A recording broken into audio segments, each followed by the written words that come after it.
me tell you about a friend. It's Craig LeBlanc where the good times never end. Talking Parks and Rec, it's a show you gotta know. Welcome one and all to the Daily Parks and Rec Show. It's the Daily Parks and Rec Show. We want to create park systems that have a strong financial future, so that way we don't find ourselves having great programs that the department, that the community does not just want, they need. And then all of a sudden you get a massive rug pull and you can no longer afford to run your park systems. You can no longer afford to put on these programs. Financially, you can't afford it. Welcome to the Daily Parks and Rec Show. Get ready to be inspired by the movers and shakers of our public lands. This is where we celebrate the incredible people actively building, fiercely protecting, and creatively inspiring the parks and recreational areas that enrich our lives every single day. Today's guest is Tyler Agee, a dedicated leader in parks and recreation. We created this leadership series to highlight the careers and the whys of leaders like Tyler, sharing the wisdom they've attained. But we also dive into the essential work that powers our parks. From field maintenance ensuring safe spaces for play, to facility maintenance that keeps our centers running smoothly, and even sustainability management for a greener future, it's all part of the big picture. Tyler has an unbelievable story, and we're so excited to have him on the show. So sit back and enjoy this insightful conversation with Tyler Agee, right here on the Daily Parks and Rec Show.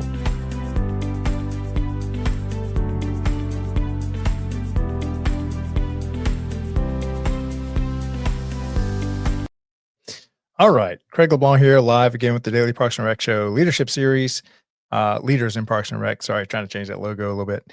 My guest is having a little technical difficulty. I think we may have to reschedule it if we can't figure it out, but hopefully he's able to find the link and pop on and stuff. It's kind of normal to us for us to have these, but we're used to it. And we just wanted to make sure that y'all knew that this was a live broadcast, because we're showing y'all all the imperfections. Welcome to live performance here. But while I got a chance, I just wanted to give y'all more of an update on all the things we've got cooking in the back. First of all, just had a really good maintenance show this morning. Shout out to Brian Dixon and Henry County, Georgia. I want to talk about what we have working with them. So as you know, and if you don't, I'll catch you up. This is a media company dedicated to parks and recreation. And just like ESPN and MTV were media companies for their specific topics that they covered, we want to create, or we have created a media company dedicated to parks and recreation and all the colorful and beautiful things within it. This was our flagship show that we're having right now, which is the Leadership Series. And this was to highlight the careers and the whys of the leaders and to share the wisdom that they've attained over a lifetime and careers of working in parks and recreation. Many of the questions that I would ask them is, what are the underserved communities inside of parks and recreation? Brian's show this morning was an answer to that, which is, let's give a platform and a voice to the people in facilities maintenance. And so these were our two initial shows that we started. This show, the Leadership Series, Monday through Thursday, 12 noon Eastern. And the maintenance show is 10:30 a.m. So that's our morning show, all on facilities maintenance. And then on top of that, we have a couple of weekly shows. So our weekly show is the first one that we gave birth to was another great answer to that question. What are the underserved communities inside of Parks and Rec? And it was, we need a platform and a place for our young professionals coming into this industry. And so we created a Friday show called the Young Professionals Network. And let me just throw that logo up here while we're show off these fancy logos that we have. These are our version 2.0s. Yeah, this is the Young Professionals Network logo. So every Friday we have kind of a panel discussion for the young professionals. And so when I say young professionals, whether you're a college student that's being educated specifically for this industry, or whether you're just recently been hired within the first 5 years of working for Parks and Rec full time, this is your show. Please reach out to me on LinkedIn. We'd love to have you on here. And then also, if you are a professor or a teacher or a mentor that are working with young professionals, bringing them into this industry, educating them, encouraging them, that show is also for you as well. If you have a great internship program, please reach out to me. We are trying to highlight the best internship programs in Parks and Rec for the entire country. And we've got our hands on a few of them, but I know more of you are out there. Garrett, I would love to have you on that. He just said he would love to jump on the Young Professionals show. And actually, this can be not just in leadership or anything else. If you are new to the profession of Parks and Recreation, we'd love to have you on the show, on that Friday show, because there really is, we've got such a great opportunity for this show, the Friday show, because number one, we do want to strengthen, the network of young people that are looking at this industry as a career path. We want to strengthen the internship programs that are existing within Parks and Rec departments. And some are doing an amazing job at cycling through 1 to 2 interns every semester. So they've got 2 main semesters throughout the school year, and then you've got a summer semester. And then we've got others, and some of these are paid, some of these are unpaid. A lot of these college kids are trying to get credits for their degrees. And so, Molly, if you want an example of one that's run really well, that's recently launched, Molly is currently the president of the Young Professionals Network. She is a Park and Rec director. And she had, I think, 2 Fridays ago, did a great show with her intern, herself, and she just kind of laid out what they're doing as far as an internship program. And so I want to highlight more and more of these great internship programs, because so many and I would say, unfortunately, a majority of Parks and Rec departments don't have an internship program, or don't have a strong one, or just kind of getting started, or, want to do it. They just don't really have a framework. So if you have a good internship program for college kids or new people to the industry, next week we start 3 of our summer internships. Thank you, Garrett.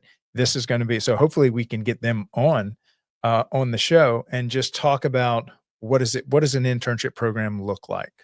How do you, how do you get in touch with a university? How do you offer your Parks and Rec department as an internship program that can kind of be fed into from the university? So you're really going to have to start to create a somewhat of a partnership with a local university that has kids that would like to either volunteer or work in a part-time capacity, or work in a partial pay capacity. I mean, there's so many different ways that you can package this, and we just want to reach out to the Parks Department that are on their year 1, 2, 3, 4, 10 at doing this, that maybe have more experience, just so that we can shed some light on this topic.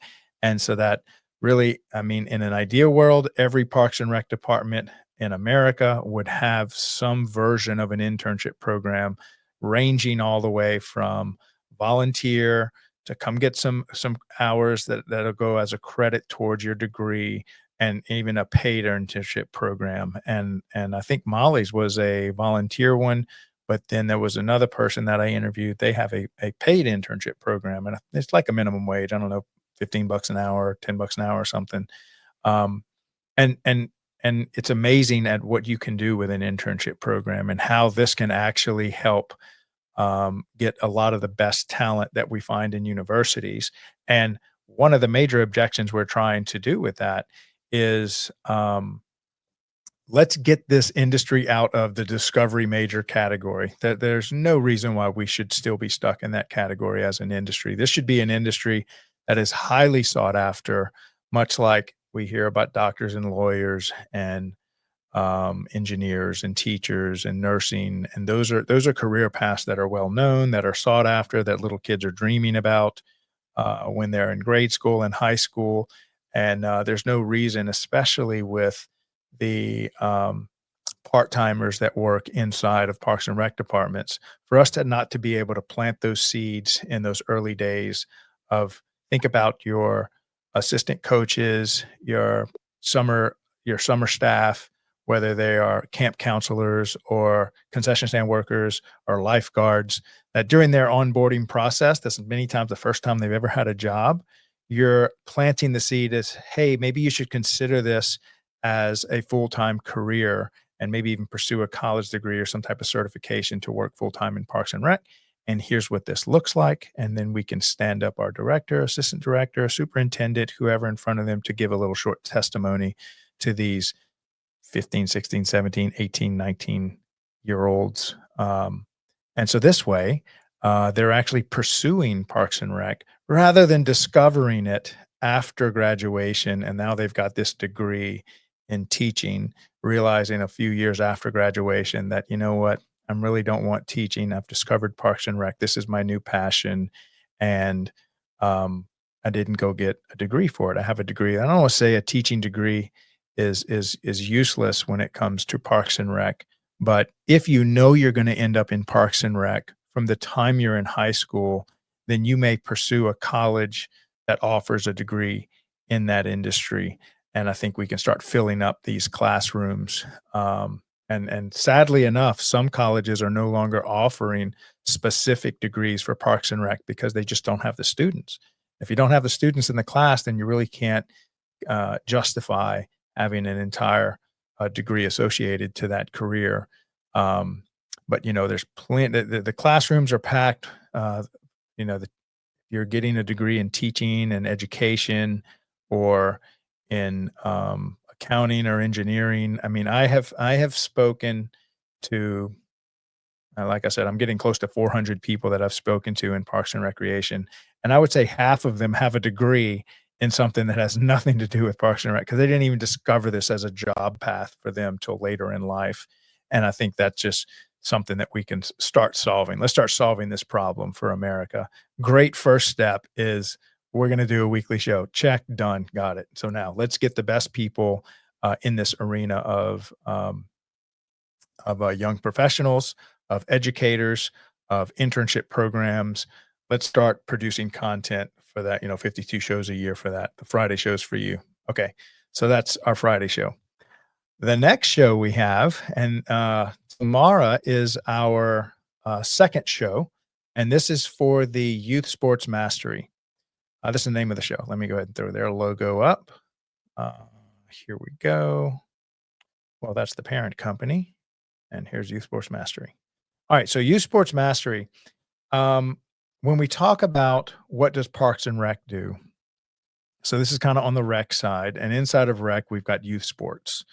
And so youth sports is, anything, think about a ball, a racket, whether it's tennis, basketball, volleyball, swimming, whatever. It's just young people doing sports. Now, I know youth sports, sports can be for even the elderly on down to like, little, peewee leagues and stuff like that. But focusing just on youth sports, there's been this trend that's probably been around for a decade or longer of an elite group of baseball players, travel ball, year round, best of the best. We're going to win the championship, and we're starting from like 5th grade all the way up. And so what we're finding is kids kind of get burnt out. And by the time they get to high school, they don't even want to see another baseball because they've just been living and breathing baseball for 5 or 6 years in grade school. And I think what we're doing is we're losing some of our best athletes due to burnout before they even get into high school. Now that's one tragedy. Now, it's not that some of those don't have their place. It's not that, each to his own kind of thing. But I think what we're missing here is most of the population, I would say 99% of the population is not going to get a full paid athletic scholarship to their college or university. And so if we're focusing just on the best of the best athletes, we're leaving out a lot of kids from so many angles. Obviously, short kids can't play basketball, right? I mean, they can play, but they're probably not going to get a full scholarship to it. I'm not saying there's not that one exception, but what about all the lessons in basketball? It's a great team sport. It's fun. Anybody can play it. and you learn all about your body. You learn about how to push yourself. You learn how to pass the ball. You learn how to dribble. You learn eye-hand coordination. Um, don't we all need those lessons in basketball? I mean, even if we're short, even if we can't jump, even if we're a little girl, a little boy, like the lessons taught on the basketball court are so valuable to the future engineer, to the future lawyer, to the future politician, to the future teacher. And none of those categories are getting athletic scholarships. And so as much as we um, some of us are love having our kids in travel ball. And speaking as a D1 athlete myself, um, I was the worst basketball player and the worst baseball player that ever hit the field. And I ended up getting a full paid scholarship to University of Kentucky for cheerleading of all things. Um, and so, but the lessons I learned to push myself to play on a team sport were learned in baseball and basketball on community leagues, volunteers, dads coaching. We weren't winning any championships, but I was learning life skills even when I was little. I think I hit the baseball 2 or 3 times, swinging at that ball. I could not track that ball for nothing, but I loved it. I loved putting on the uniform. I think I caught still to this day, I remember catching, I was in center field, somebody hit a pop fly, and I sprinted hard as I could, and I caught the dang thing, and I was just shocked as everybody else that I actually caught it. It accidentally hit my glove and didn't fall out. And I remember the team surrounded me, and the coach gave me a high five, and it is a memory that stays with me to this day. And I never was even qualified to play high school baseball. And so this is the kind of how the show we're going to have on Thursdays. And Aaron Locks, my co-host there, and I say I'm his co-host. He's eventually going to take over this show. He's been doing this for 40 years. And so if you are a coach, even a parent that has a lot of kids in young and youth sports, if you are an athletic director, or if this is your passion, we have a weekly show scheduled just for you. This is everything youth sports. So who are the masters of youth sports and everything about it? 52 hours a year, 52 shows a year. Again, a topic that fits squarely within the Daily Parks and Rec show, a media company focused on parks and recreation. Okay, so that's our 4th show. I know I'm still cooking up the Financial Fridays. This is going to be a show that's probably going to come out next month, where we focused on the stuff we all love: spreadsheets, accounting, bean counters, deferred maintenance, raising money, cost recovery. There's so many topics that are super important to sustainable park systems that are, I need to copy Jamie Sabak. She made a post the other day that I thought was real powerful. If y'all could just give me a moment, I'm going to actually pull that up because she used something and I'm like, oh, I am stealing that one. Jamie, I hope you don't mind. Here we go, Jamie Sabak. She's you should follow her. This is kind of her life mission. She even made a company around this. Let's see if I can find her posts. About posts.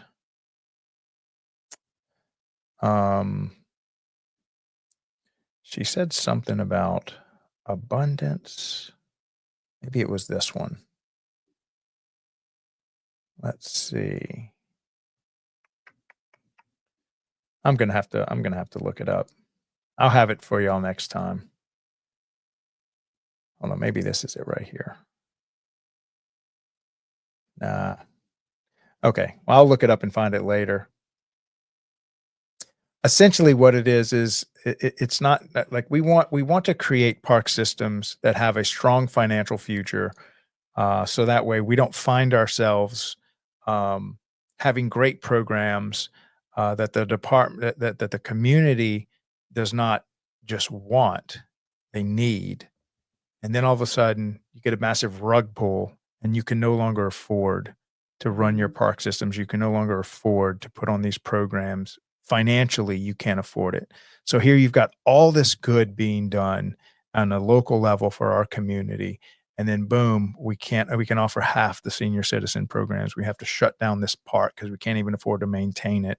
And so if we're not careful and being good stewards of our money, of our tax revenue, finding ways to do cost recovery more efficient, finding ways to just run these departments as efficiently as possible, then the most vulnerable among our community, don't get a strong after school program, maybe don't get any kind of meal program, or don't get the seniors just, have to stay in their house because they don't have programs for their senior centers, or a community center just has to close the door because it's just cannot maintain it anymore and we can't afford to refurbish it. And so, we've got some super sad stories that I think, unfortunately, we've all been close to as an industry, that have had to close their doors, limit their services. I spoke to someone in California. They literally had to shut the parks department down, like literally just had to shut it down through the 2008 crisis.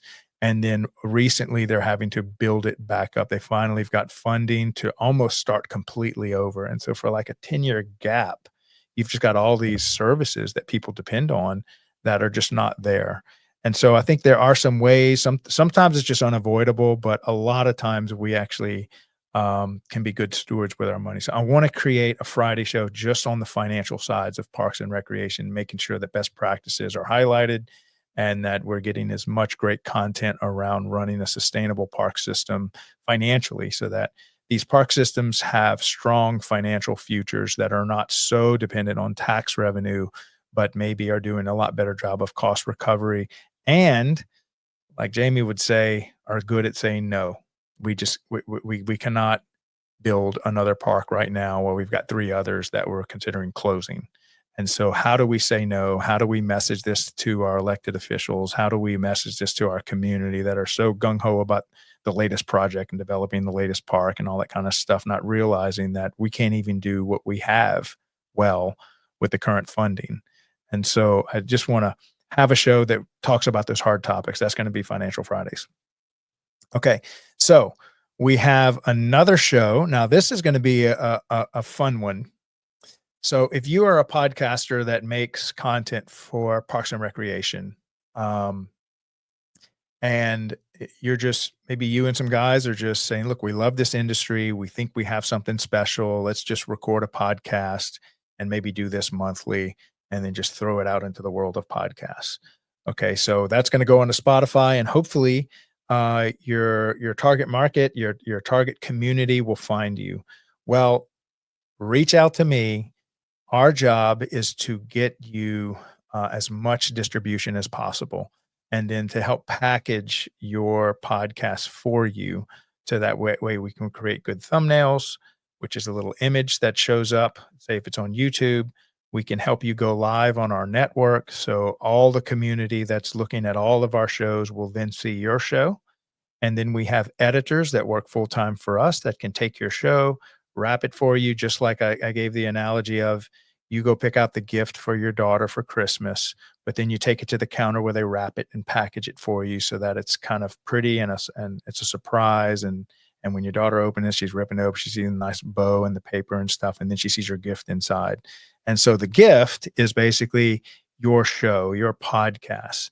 And the packaging is where we can come in and help you package this and get a wider distribution to get to more of your audience. And of course, all of our audience is going to be Parks and Rec focused, because this is what the whole media company is about. And so we actually have a taker on this. We actually have about 4 takers on this, but this is going to be the first one that comes out of the pipeline. And this is a shout out to Brian Dixon and JP over at Henry County, Georgia. They actually did a podcast a couple of times. But they didn't have someone like a full-blown media company that is helping them to schedule it, package it, understands all the back-end technology and video and sound engineering, and how to create these shorts and how to create highlight reels, and then how to promote it before and then get it out on all the platforms.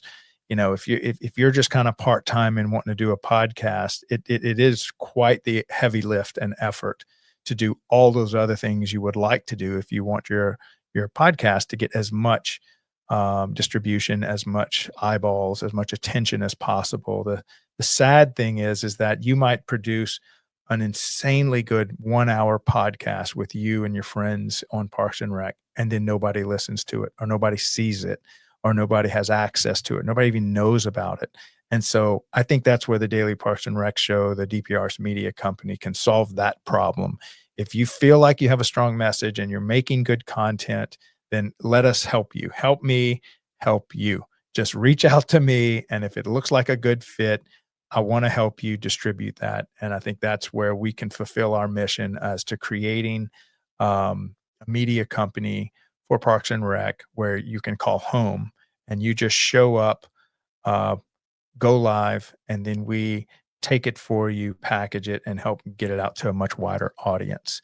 And so Brian and or JP and his team, which Brian Dixon is one of them, we're doing this for Henry County, Georgia, and the name of it is going to be the Rec Room. I think is the decision. We hold on, I've got this just to make sure I got it right. Yeah, that's it. It's called the Rec Room. We're working on a logo right now. Our first show is we're going to do this second Wednesdays. This is going to be 12 shows a year. Second Wednesday of every month, 1:30 p.m. Eastern, we're going to have a podcast called The Rec Room, and it's going to have all the major leaders of a rec department, from the executive director to the assistant director, the guy in charge of programming, which is Thomas, and he's kind of their media person. Donna Holder is our assistant director. Jonathan Penn, JP, he's the executive director. Brian Dixon, who we had a show with this morning, is over all the admin, maintenance, special projects, events, that kind of stuff. And you've got Kevin Patterson, who is also coming on the show. And Kevin, I think you're going to be a great fit for the Youth Sports Master. He's in charge of all the athletics, sports field associations, that kind of stuff, youth associations. And then we've got Michelle Dunn. We all need a Michelle Dunn. I have not met her yet, but I hear so much about her and the great job she's doing. But that's the kind of person that's all in charge of budgeting and admin that actually keeps all this rolling and stuff. So we're going to have 6 people on stage, plus myself, the host, to just pull back the curtain and look at all the different components of what it takes to run a Parks and Rec department. And we feel like this is one of the best run Parks and Rec departments in America. It's not a small one. It's not a massive one. It's kind of in the middle. They serve about 200,000 people. This is a county sitting right outside the Atlanta metro area. So they've got a lot going on. And I think there's so many great lessons to learn to actually see it all on display. So I'm really looking forward to that. And that's going to be a podcast that sits inside the DPRS Media Company. It's going to be our Wednesday 1:30 slot, second Wednesdays of the month, is I think that's what we've decided to do. And so that's another great example. Now, here are some of the shows that we think we want to create that are kind of bubbling up organically. I personally want to do one for the associations. Shout out to all my associations that I've ever been to and the sponsored booths for back when I was a vendor forever ago. Now I'm semi-retired from that, thanks to my Bitcoin community. Thank y'all so much for pushing me into retirement. But Parks and Rec brought me out of retirement, and one of the communities I want to serve are all these executive directors running state associations and NRPA and a lot of these other events that you can attend to connect and meet with your fellow Parks and Rec members and learn from them. So much great stuff happens at your local state association annually. And I really want to give them, if we did a weekly show for our state associations and you're running a state association, like, could you come on to a podcast one time a year and talk about how Louisiana runs their state association? And next week it can be how Tennessee runs theirs. And next week it's North Carolina. Next week it's Texas. And so if you could just come on a show one time a year, well, there's 52 weeks in a year, there's 50 states. So you can see how pretty much that show would kind of create itself. And I would just want to create at least a weekly show where we talk all things association, what's coming up, best practices, that kind of stuff, to have y'all a platform to just share what you're doing. I think that's really important because almost everyone I talk to that's a good leader inside of Parks and Recreation attends their state association, leans heavily on it. It gets as many people inside their agency to go to state and even the national NRPA annual meetup. And then there's actually some other organizations that I think would also be good fits for that. So anyway, that's one of the other ideas we have. And then another one that came out of the facilities maintenance is we may want to do a weekly or a monthly show just on urban forestry. Shout out to all of our urban forest people in urban forestry, our certified arborists, people that have dedicated their lives to planting trees, understanding trees, what it does to our communities, maintaining these. Um, Shout out to Brian Myers, who he and Sevi, we did a show just on urban forestry this week. I think it was our Monday show. So go take a look at that. That's kind of what we're looking to do. If you are a certified arborist, or you've dedicated your life, or if you're just an advocate for trees in general, please reach out to me on LinkedIn. We're thinking we really want to create a show just for urban forestry and trees in general, because um, most of that falls on the shoulders of Parks and Rec departments to maintain these the tree inventory on even small cities sometimes can be 20,000 trees they're having to maintain, or some cities maintain 50,000 trees, and it is a massive undertaking that's just kind of hidden inside of the Parks and Rec department. So that's another show that can kind of, I think, organically build itself. Now, I know you're thinking right now that there's a couple other shows that are natural fits. We could do something on aquatics. We could do something on um, recreational therapy, therapeutic recreation. And so maybe in the comments, let's leave what are the other natural shows that we could create a monthly or a weekly show around and really start to build out a true media company. Again, just think of ESPN. You can go on to ESPN any day, 24/7, and there's going to be some sports game playing, or somebody commenting on it, or somebody saying something about sports. So we, in a very similar vein, we want to do the same thing for Parks and Recreation. That we want to have a 24/7 programming, and maybe the live content is just 4 or 5 hours a day of live content Monday through Friday, and then we can kind of, don't worry, we'll build the back end to where we're doing reruns or some of the best episodes. And who knows, maybe we could push this to 24/7 programming.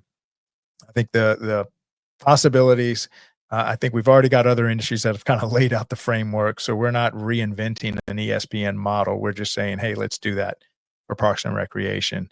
And this is kind of the start of it. This is year one for us. And to show you that there is absolutely a need for this. This thing is dragging us so fast into this that we're barely able to hold on. Me and our little ragtag team of six of us now that are pushing this, and we have got, oh gosh, probably 30 people that are Parks and Rec professionals that are really helping us lift this heavy load.